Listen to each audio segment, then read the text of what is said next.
بسم الله الرحمن الرحيم، والصلاة والسلام على سيدنا محمد وآله وصحبه أجمعين. حبايبي أهلا وسهلا بيكم. طلباتكم أوامر. فستان شتوي بالجاكيت قصير. الكول ممكن تعملي الكول وتعملي تعمليه من الفرو.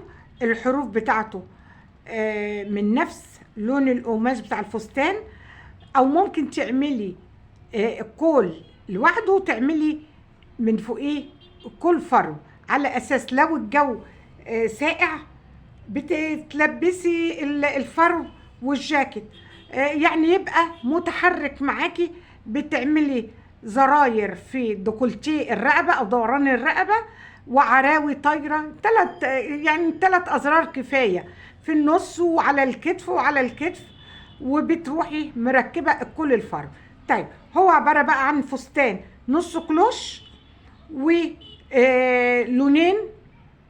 صفرة، اللون اللي هو بتاع صفرة من عند دوران الرقبة، اللون المخالف للأحمر. طيب، نسمي الله ونشوف ده بيتعمل ازاي. المقاس اللي احنا هشرح لكم عليه مقاس 8 سنوات. هتاخدي الطول ده، انت ممكن بأي مقاس بقى تنفذيه، بس احنا هنعمله ان شاء الله مقاس 8 سنوات. هناخد الطول الكلي للفستان كده.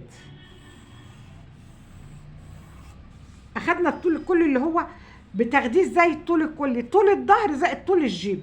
طول الظهر عندنا 32، الجيب 40، يبقى الطول الكلي 72. وتراجعي المقاسات على الطفله. هتيجي بقى ناخد خط الاكتاف. خط الاكتاف بالشكل ده. طيب، هنحدد بقى عرض الرقبه ازاي؟ احنا قلنا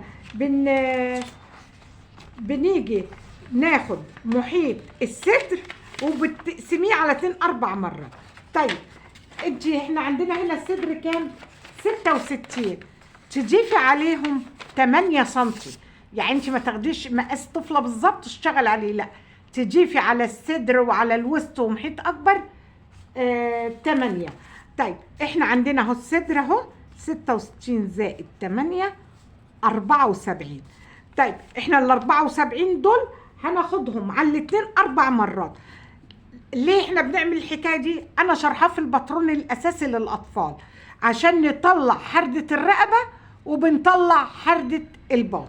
هتروحي عامله كده، هنقول 74 على الاتنين 3، 37 على الاتنين يبقى 17، يعني 18 ونص على الاتنين 9 وربع على الاتنين 4 و6 و5، يعني تاخديها 5. طيب، هتيجي بقى عشان تاخدي حردة الرقبة هناخد ال5 سنتي وتضيفي عليهم 1 سنتي، بقوا 6 سنتي. إذا حردة الرقبة عندك 6 سنتي. خلاص، هتيجي بعد كده احنا عايزين عرض الكتف. عرض الكتف كام؟ 11.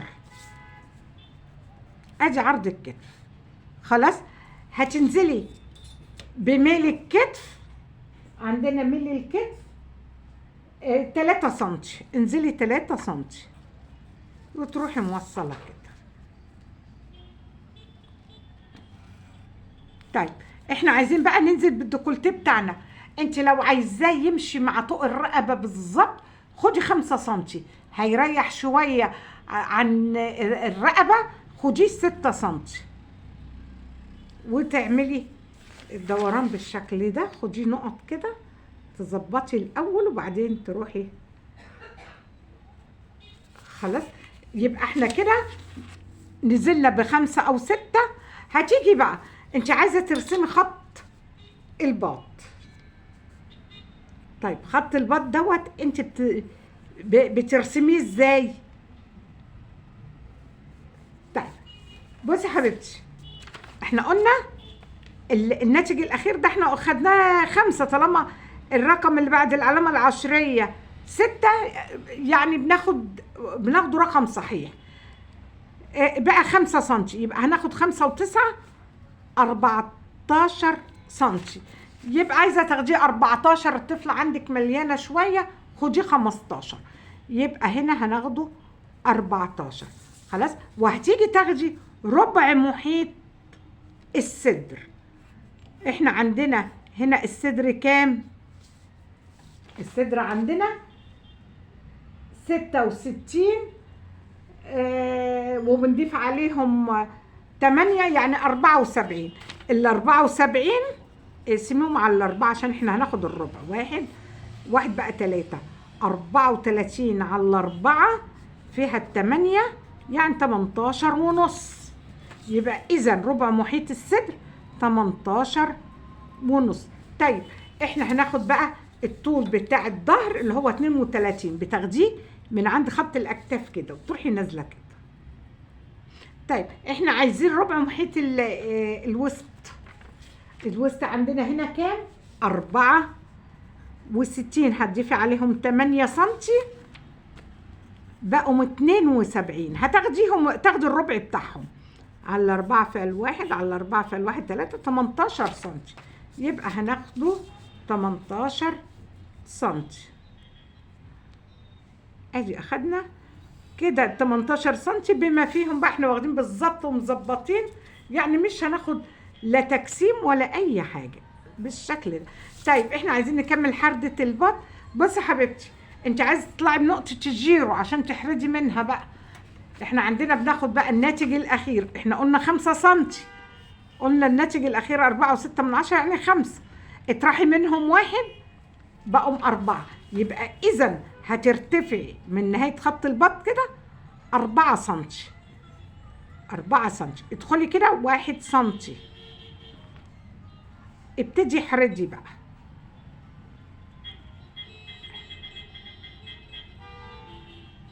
طلعت معاكي مظبوطه. نيجي بقى لطول الجيب. طول الجيب احنا قلنا كام؟ قلنا 40. يعني هنا طول الظهر 32 اللي احنا اخدنا عليه لغايه الوسط. هنا طول الجيب قلنا 40 سنتي. خلاص هتعملي كده.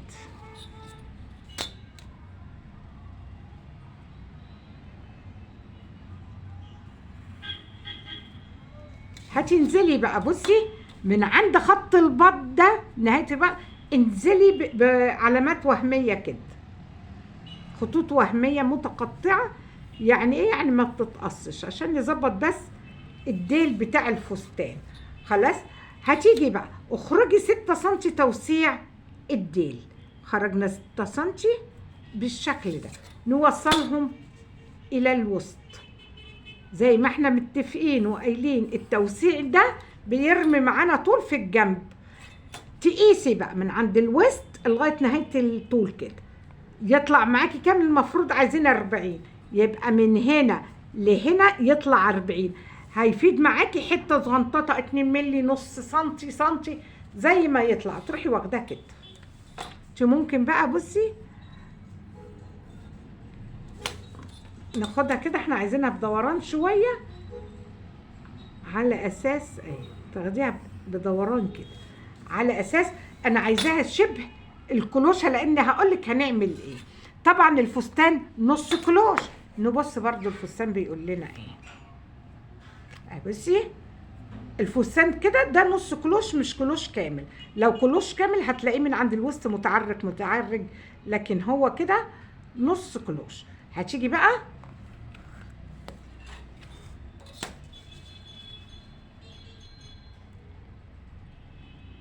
تنصفي كده،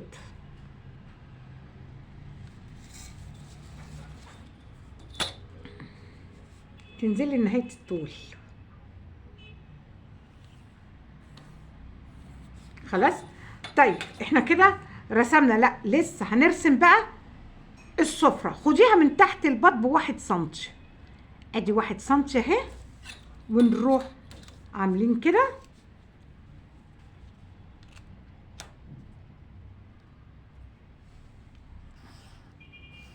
خديها من 1 سنتي، 1.5 حسب حجم الطفلة يعني.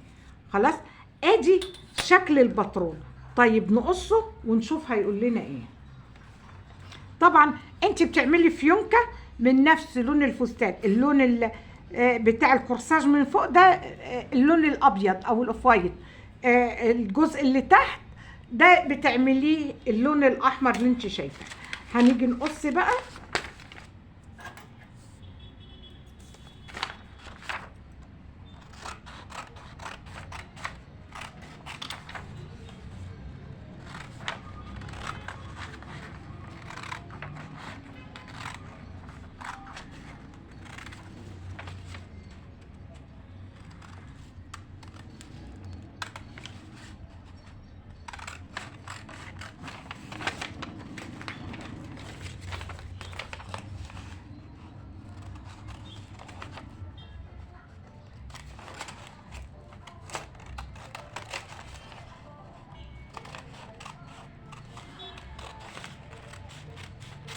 هيبقى بالشكل ده. طيب نشوف بقى قبل ما نقص هل في خط في الوسط ولا لا. نشوف لازم ايوه في الوسط ماشي. هتيجي بقى تروحي قصه الباترون. ادي هنقص الباترون، ادي الجزء بتاع جيب الفستان اهو. خلاص ده جيب الفستان، تروحي عامله شق من تحت كده.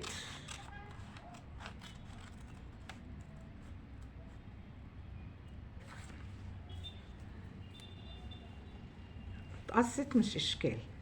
بصي بتدي توسيع 6 سنتي، ادي توسيع 6 سنتي. خلاص هنيجي بقى هنا. طبعا الظهر زي الامام الا اذا بتعدلي في حردة الرقبة وبتسيبي 2 سنتي في نص الظهر علشان خاطر بتعملي سوستة. ادي الفستان بيبقى معاكي بالشكل ده، الظهر زي الامام بالظبط. خلاص وبتيجي بعد كده بتعدلي الحردة بتاعة الرقبة، بدل ما بتنزلي ب6 سنتي انزلي ب1.5 سنتي. خلاص الجاكيت بقى بتاخدي الباترون ده. طبعا انت هنا بتعملي الجزء ده الابيض وبقيت والكم ابيض، يعني هتاخدي الجزء الفوقاني ده ابيض والكم ابيض. الظهر نفس اللي قصيتيه هنا بتقصيه في الظهر. خلاص هتيجي بقى تعملي فيونكه وتركبيها هنا. خلاص وكله والجيب وكله زي بعض. طيب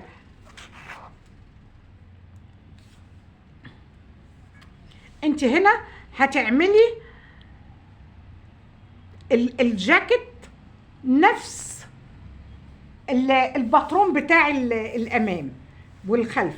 هو بص الجاكيت هو قصير وبإلا اذا بتسيبي ادي الباترون اهو عشان بس يبقى واضح قدامك. ادي الباترون اهو، هتعملي بقى الجاكيت. خلاص ادي اهو،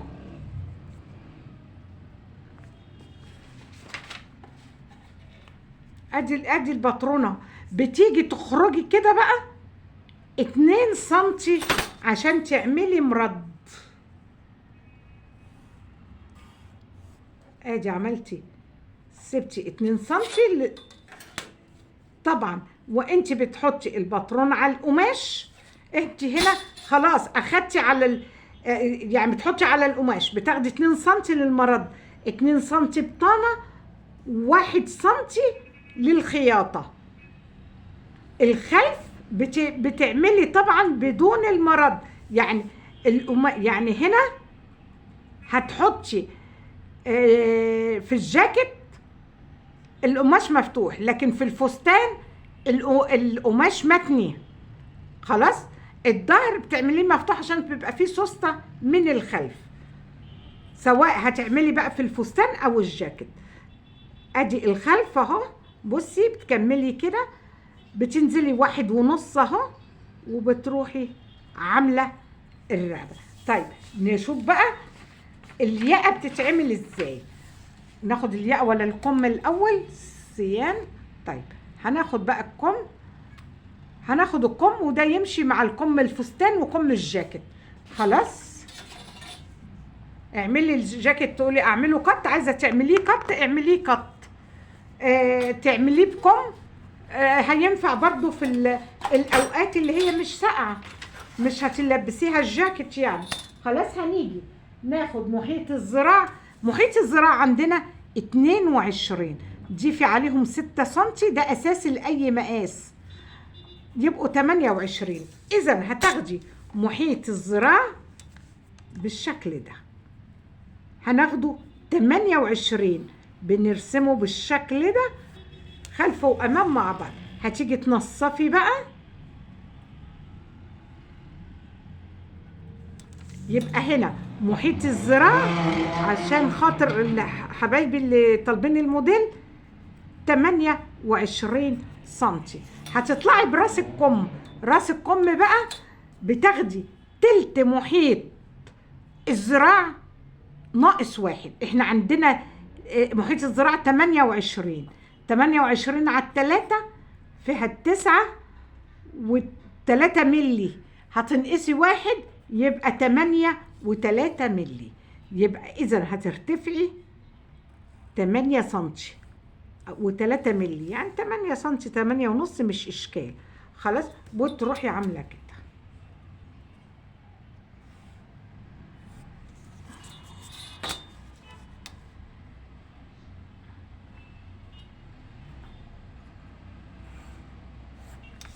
هتيجي بقى نصفي الجزء الفوقاني، ارتفعي 1 سنتي 1 وربع حسب برضو حجم الطفلة، وتنزلي بيهم برضو. هتيجي هنا برضو هو نفس 1 وربع او 1 حسب حجم الطفلة.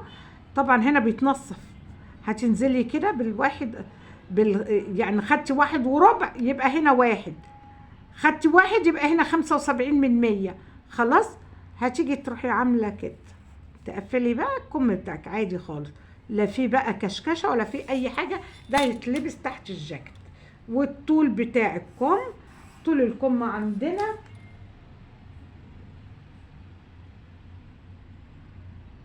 طول الكم تقريبا، طول الكم 52، تراجعي 52 او 48. راجعي المقاسات دي على الطفلة. هتاخدي بقى الرسم 14 ونص، يعني قولي 15، هنا 7 ونص وهنا 7 ونص.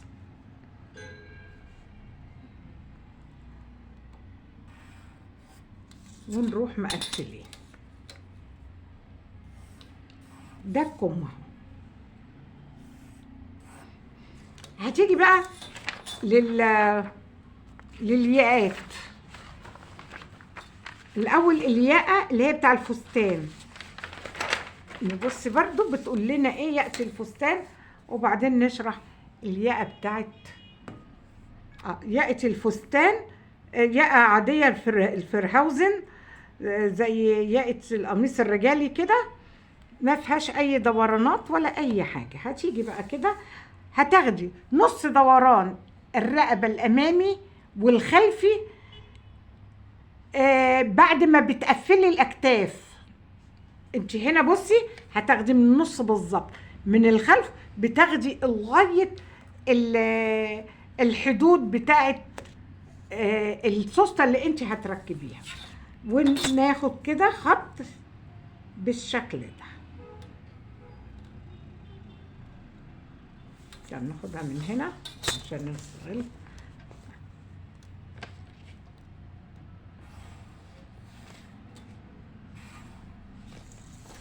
طبعا انت بتعمليهم منفصلين، ما بيتخيطوش من الخلف من ورا، بيتخيطوا على حدود السوسته، كل ناحيه لوحديها منفرده.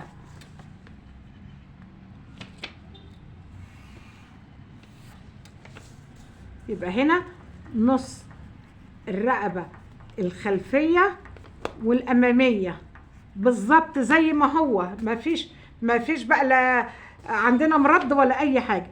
الارتفاع 6 سنتي. خلاص، هتيجي تخرجي كده 2 سنتي.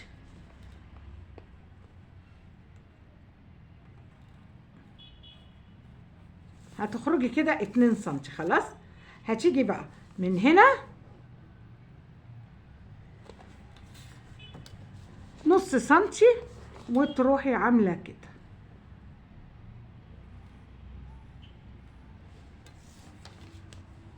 طبعا انت بتحطي دي على القماش متني، من هنا بتحطي على القماش متني عشان يطلع لك الاتنين دول الخلف زي الامام. واخده بالك؟ بتعمليها 4 طبقات لانك بتحطي فازلين. خلاص، وده كانت الياقه بتاعه الفستان. طب ياقه الجاكيت، ياقه الجاكيت هتعملي كده، هتاخدي برضو دوران الامام والخلفي لغايه المرد.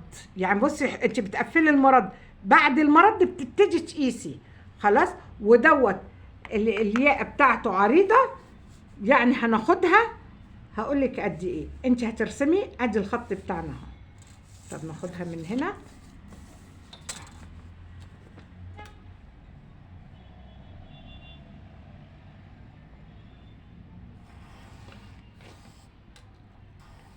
بترتفعي بقى كام؟ انت هترتفعي بعرض الكتف بتاعك بتاع الطفلة. احنا عندنا عرض الكتف 11 سنتي، خدي حوالي من 10 ل 11 سنتي ترتفعي بيه كده. ده عرض الكول بتاعنا اهو، ده عرض الكول بالشكل ده.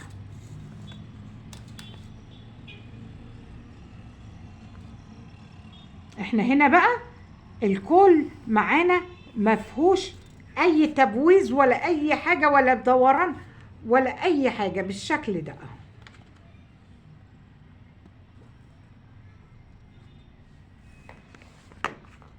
هتيجي بس هتعملي من هنا 3 خطوط كده توسيع عشان نوسع الرقبة من الخلف. هنا ارتفعي نص سنتي عشان نريح الرقبة الأمامية.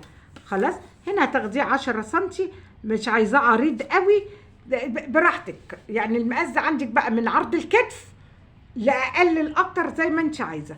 هتروحي بصي اخرجي من هنا ال2 سنتي بالشكل ده، هنروح واخدينها دوران بقى. بص تاخدي دي دوران كده،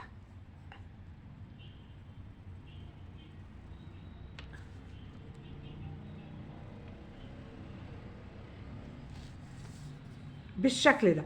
ممكن لو انت عايزاها عريضة من تحت اهي تبصي للموديل وتبقي رسامة بقى اهو، تعمليها كده. بصي انا بديلك كل الاختيارات اللي انت عايزاه. ونروح قصين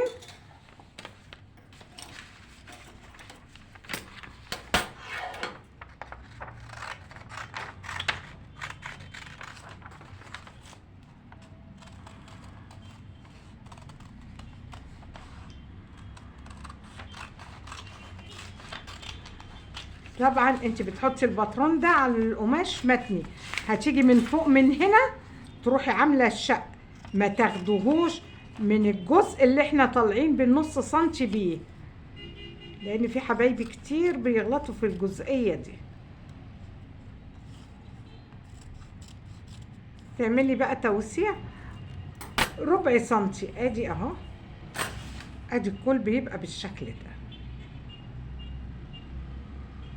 تعملي توسيعات كده ربع سنتي بالشكل ده، واضح؟ الكل معاكي بالطريقه دي اهو، يطلع من هنا نفس الشكل. انت بتاخدي الشكل وبتروحي رسماه. خلاص، وده كان الموديل اللي حبيبتي طلبته، وان شاء الله اوفي كل الطلبات. القاكم على خير، سلام عليكم.